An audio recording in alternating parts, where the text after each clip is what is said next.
O estado econômico de um país é infinitamente menos importante do que o estado de sua cultura.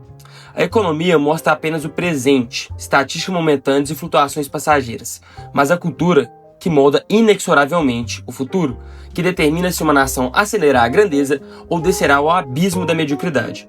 E nosso ambiente cultural está completamente apodrecido, dominado pela esquerda há décadas, enquanto a direita brasileira trata a cultura como algo irrelevante, como luxo dispensável em tempos de crise. Apesar de discordar de Conte em inúmeras coisas, em várias coisas, ele estava absolutamente certo em dizer que a vida dos vivos é regida por filósofos mortos. E os nossos filósofos, ou melhor, nossos antifilósofos, que se apossaram de nossas instituições, nos colocaram deliberadamente em uma rota de emburrecimento programado, de degradação sistemática da inteligência nacional. Tentar entender a pobreza crônica, o atraso econômico estrutural, a degradação da vida social no Brasil apenas pelos meandros econômicos e políticos é um erro enorme e ele é cometido de maneira constante e suicida pela direita brasileira há muitos anos. É como tentar diagnosticar uma doença olhando apenas para os sintomas e ignorando completamente a causa raiz que está matando o organismo como um todo. Embora o Brasil tenha uma natureza abundante em recursos naturais, somos literalmente abençoados pela geografia. Mas a miséria cultural brasileira que impede sistematicamente a nação como um todo de sair da eterna condição de pobreza econômica, política e social. Isso porque uma cultura ruim forma pessoas ruins. E com muitas pessoas ruins dominando o país, seu único destino possível é a degradação total. Não é coincidência que países com recursos naturais infinitamente menores que o nosso tenham prosperado, enquanto a gente permanece estagnado. A diferença não está no solo, no clima, na geografia, está na alma coletiva do povo, na cultura que molda o caráter nacional. Isso não quer dizer que a gente não tem que pensar no fiscal, que a gente não tem que fazer reformas econômicas, não é isso que eu estou querendo dizer. O ponto é o seguinte: se você tem uma economia boa hoje, isso é resultado do presente, não do futuro. Isso não garante que o país vá melhorar economicamente daqui 30, 40 anos.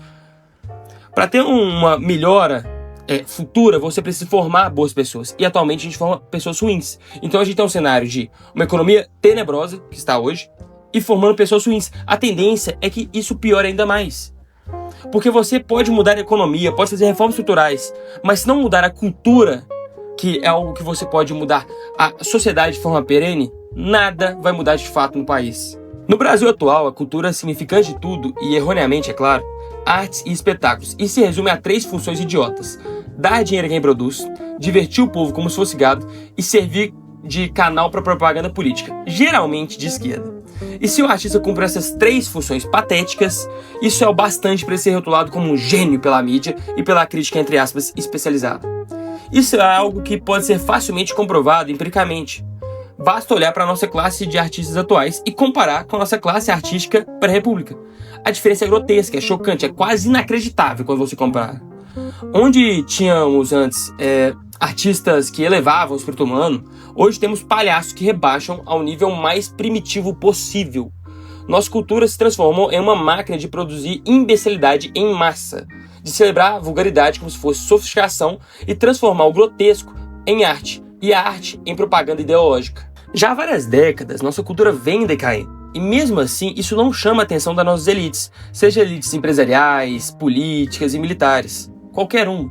Mas eles não conseguem enxergar o problema porque são as primeiras vítimas da degeneração cultural. E não há nada mais difícil do que fazer alguém tomar consciência da sua própria inconsciência. É como esperar que um bêbado reconheça que está bêbado.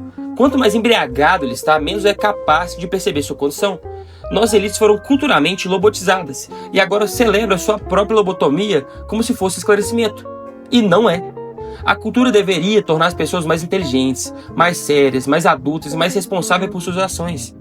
Infelizmente, essa expectativa desapareceu há muito tempo da consciência nacional.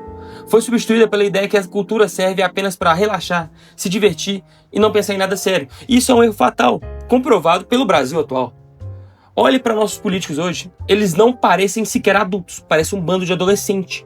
Histérico ainda para piorar. Recentemente eu comecei a ler mais do Nelson Rodrigues. E nisso eu acabei percebendo que o nosso programa cultural é anterior do que eu imaginava. Porém, na época do Nelson Rodrigues, se ele reclamava da cultura, nossa cultura ainda estava bem. Hoje nossa cultura não está nada bem. Hoje não temos cultura. Nós temos anticultura. Nada parecido com uma cultura minimamente elevada. O Nelson Rodrigues cunhou uma frase que entrou no vocabulário popular, que é a seguinte: o complexo de vira-lata. Ele fez isso após a final traumática ali da Copa de 50. Ele expressou isso da seguinte forma: por complexo de vira-lata, eu entendo a inferioridade que o brasileiro se coloca, voluntariamente, em face do resto do mundo. O brasileiro é o Narciso das avessas, que cospe na própria imagem. Eis a verdade: não encontramos pretextos pessoais ou históricos para nossa autoestima. Foi isso que ele escreveu quando o pessoal pegou o complexo de vira-lata e implementou no vocabulário popular. Então é isso que ele queria dizer por complexo de vira-lata. E a coisa que se torna infinitamente mais grave quando, além do complexo psicológico, há um comportamento de vira-lata sistemático, típico de terceiro mundo. Não apenas sentimos inferiores, agimos como inferiores. Nós pensamos como inferiores e criamos como inferiores. Então, como não seremos inferiores se a gente faz tudo o que o inferior faz? O que aconteceu no Brasil, de fato, foi uma inversão completamente diabólica de valores culturais. Onde antes se admirava a excelência, agora se celebra a mediocridade. Onde antes se buscava a elevação espiritual, agora se promove o rebaixamento moral.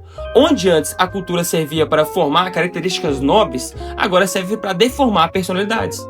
Nossos artistas contemporâneos não são criadores, são destruidores. Não constroem beleza, fabricam feiura. Não inspiram virtude, promovem vício. Não educam o povo, emburrecem o povo sistematicamente. E pior, isso é feito conscientemente, deliberadamente, como parte de um projeto de poder que entende que um povo emburrecido é um povo mais fácil de se controlar. Isso é um fato. E, novamente, eu não acredito em mim, apenas olhe para o lado, olhe para nossos artistas, olhe para a nossa cultura e tente falar que eu estou errado. É impossível, você percebe isso claramente. Não existe mais artistas do Brasil que constroem beleza. Qual o último artista você viu inspirar virtude, inspirar algo bom? Artista grande que eu falo, artista nacional, o famoso artista global? Nenhum. Todos promovem vícios destruidores para o humano. Todos. A esquerda compreendeu algo que a direita brasileira ainda não entendeu. E é impressionante, porque eles parecem não querer compreender, porque não adianta falar, parece. A cultura é a arma mais poderosa que existe para transformar uma sociedade.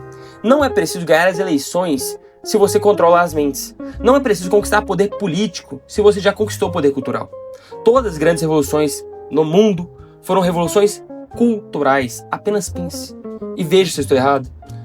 Isso, por esse motivo que fez a esquerda investir pesadamente na captura das universidades, das escolas, dos meios de comunicação, da indústria do entretenimento.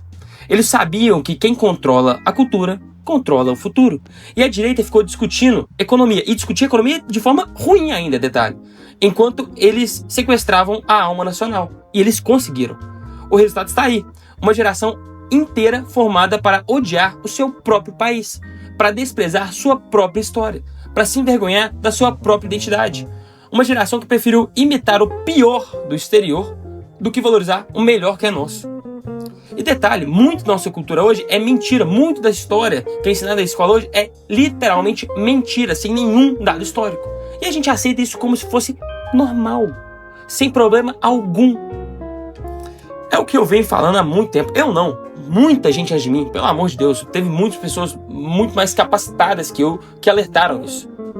Se controlar um DCE, controlar um meio de comunicação, controlar uma universidade, ter um reitor, é muito, muito mais importante do que eleger 10 políticos. É muito mais importante. Você tem muito mais poder real sobre a sociedade. Nossa educação se transformou numa fábrica de analfabetos funcionais, que sabem usar o celular, mas não conseguem interpretar um texto simples. Produzimos formados, entre aspas, que têm diploma, mas não têm formação, que têm informação, mas não têm conhecimento, que têm opinião sobre tudo, mas não entendem porra nenhuma. A Universidade Brasileira se tornou centro de doutrinação ideológica, onde se ensina o que pensar, mas não como pensar. Onde se promove o relativismo moral como se fosse sofisticação intelectual, onde se celebra a ignorância como se fosse diversidade. O resultado é uma elite intelectual que é, na verdade, profundamente anti-intelectual, que confunde erudição com sabedoria, que tem cultura livresca, mas não tem cultura de vida. A grande verdade é que nossa mídia não informa, ela desinforma, não educa, ela emburrece, ela não eleva o debate público. ou rebaixa ao nível mais primitivo possível. Olha os nossos debates. Me fala qual debate político a gente tem hoje sobre reforma. Que a gente precisa. O Brasil precisa de uma reforma de produtividade para ontem. O Brasil precisa de reforma há 20 anos já. Pergunta que político transformou esse debate público. A gente tem uma Constituição que literalmente trava nossas despesas, que impede fazer qualquer reforma fiscal ou reforma grande no país para tentar melhorá-lo. Pergunta quem discute isso. A gente não tem esse debate. Nosso debate público é um debate ridículo. Transformaram o jornalismo como todo em militância. A informação em propaganda, cultura e ideologia completa. Os meios de comunicação brasileiros funcionam como máquina de lavar cérebros em uma escala industrial, produzindo uma opinião pública artificial, manipulada completamente desconectada da realidade. Eles não refletem o que o povo pensa, eles moldam o que o povo deve pensar. O Brasil desenvolveu uma verdadeira religião da mediocridade, onde ser comum é uma virtude e buscar a excelência é um pecado quase que mortal. Tente fazer o certo, vai ter 1 bilhão de gente para apontar o dedo para você. Onde quem se destaca é automaticamente suspeito e quem aspira à grandeza é acusado de elitismo ou de arrogante ou de qualquer coisa do tipo. Criamos uma cultura que pune o mérito e recompensa a incompetência, que celebra o fracasso e desconfia a todo custo do sucesso. Uma cultura onde dar um jeitinho é mais valorizado do que fazer direito, onde a esperteza malandra é mais admirada que a competência honesta. Gente, vocês acham realmente que é legal o nosso cultural do jeitinho brasileiro? Sério? Sério que vocês acham que o jeitinho é uma coisa legal? Pelo amor de Deus, gente.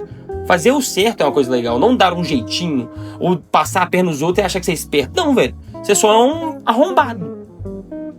É uma cultura que produz eternos adolescentes que nunca assumem a responsabilidade por nada, que sempre culpam os outros pelos seus fracassos, que vivem em um estado perpétuo de vitimismo e ressentimento. Na sociedade brasileira, nunca é culpa da pessoa. É sempre culpa de um agente externo. É sempre culpa de alguém, nunca da pessoa, parece. É impressionante. A salvação do Brasil não virá de reformas econômicas ou mudanças políticas. Novamente, não que elas sejam irrelevantes, elas são relevantes.